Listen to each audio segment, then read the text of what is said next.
Good morning and welcome to the Trade Setup right here on BloombergQuint. I'm Niraj Shah with your daily dose for the day. In the next 5 or 6 minutes, I'll try to tell you everything that matters for trade today. Now, first, the coronavirus updates around the world. We've crossed the 2 million mark and quite comfortably, really. The number of deaths rise to about 133.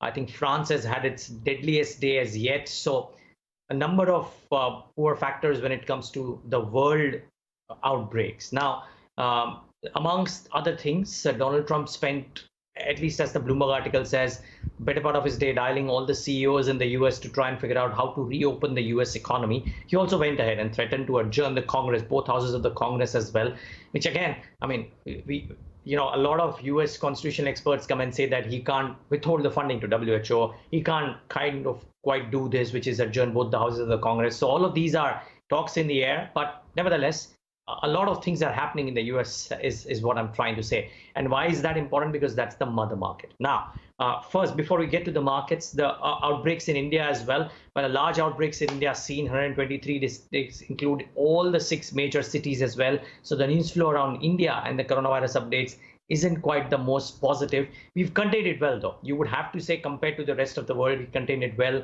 There could be a lot of talk about the number of tests, etc., etc. But we seem to have contained it well. Let's wait and hope that these numbers don't quite spiral out of control. However, I must say that the world markets were a completely different kettle of fish than what they were looking at this time around yesterday. So, for example, Europe, when it shut shop 3.5% lower. FTSE, CAC, DAX, all of them had a terrible outing in the session, and one feared that the US markets might well do the same. They didn't do as bad, but yeah, they ended lower and substantially lower for the Dow, the Nasdaq, and the S&P 500. And the futures don't seem to be invoke any kind of optimism from a bull's perspective. So they are sluggish, marginally in the red, the US and the Dow futures as well. So the cues around the world markets aren't the most positive. Frankly, if you look at the Asian screen as well, not essentially mixed. If you look at all the peripheral markets, yes, there could be a shade of green here and there, but largely in the red. The SGX Nifty, the last time I checked, which was at about 715, 730, was down about 40 odd points. So could be in the red, or would be in the red for sure. The question is, can it bounce back, or will it actually be materially lower? And I reckon it could be materially lower. I'll come to that in a bit. Why? First, the other big variable is crude. And despite all the meetings that have happened between OPEC, OPEC Plus, Russia, Saudi, so on and so forth, the US demand has fallen so sharply that crude corrected big time in trade yesterday, went sub the $20 a barrel mark as well.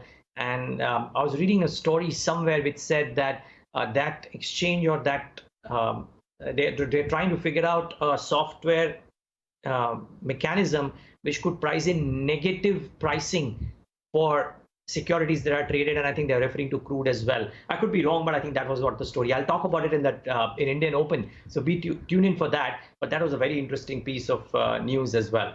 However, crude essentially went lower. Now, what does all of this mean for the India trade today? If we can say it, that is. One, I think Nifty IT and Nifty Bank both would be probable drags today. Nifty Bank showed its colors yesterday, went off big time in trade. People just want to reposition themselves out of some of the financials, and even the blue chips fell. So I reckon that Nifty Bank could be a principal drag, and Nifty IT, by virtue of what Wipro has said, could well be a principal drag in the session today. So do watch out for these two. These two combine to make nearly 45% or slightly higher than that of weightages on the Nifty, and therefore it could well take the index lower. The other thing is, FMCG had a big positive day yesterday. HUL, Nestle, Britannia.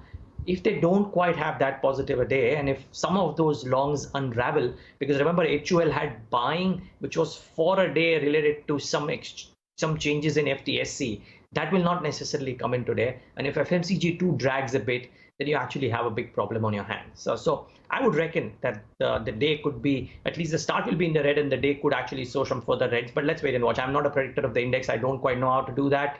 And therefore I'll not get into that game.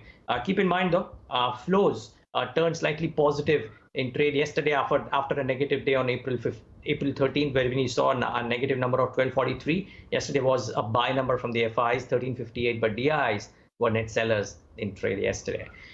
However, if we can't talk about the index and can't predict what the index would do, we'll talk about to our technical experts about that. We can definitely talk about stocks which matter. Now, Wipro, it's a big one in session. in today's session, because there was no quarterly guidance given by the management. They have said that there are challenges ahead, working capital needs may rise, margins may be under pressure. So pretty negative news as far as Wipro goes. You should have expected a big red bar on Wipro today. And I reckon that could well drag the Nifty IT index lower too, because the other thing is, because of what Wipro has said, people would be nervous about the big boy TCS, which comes out with the numbers later today. And therefore, headwinds across all key businesses, which could put significant pressure on earnings, and large capex plans are on hold pending clarity on the lockdown and demand. So that's a small negative as far as Grasim goes. A couple of upgrades to end this trade setup. One, BPCL, Bank of America Merrill Lynch, has upgraded the stock to a buy, a target price of 470, so reduced from 598, but an upgrade to a buy because of the price correction. Coromandel International, Axis has upgraded the stock to a buy with a target price of 655 from 705. So watch out for that too.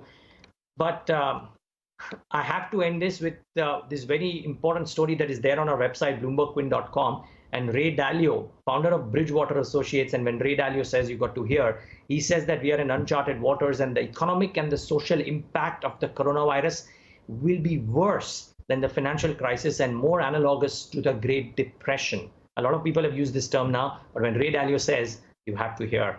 Let's wait and watch how bad the pain could get over the next few days, and in all probability in today's session. Thanks so much for tuning into the Trade Setup.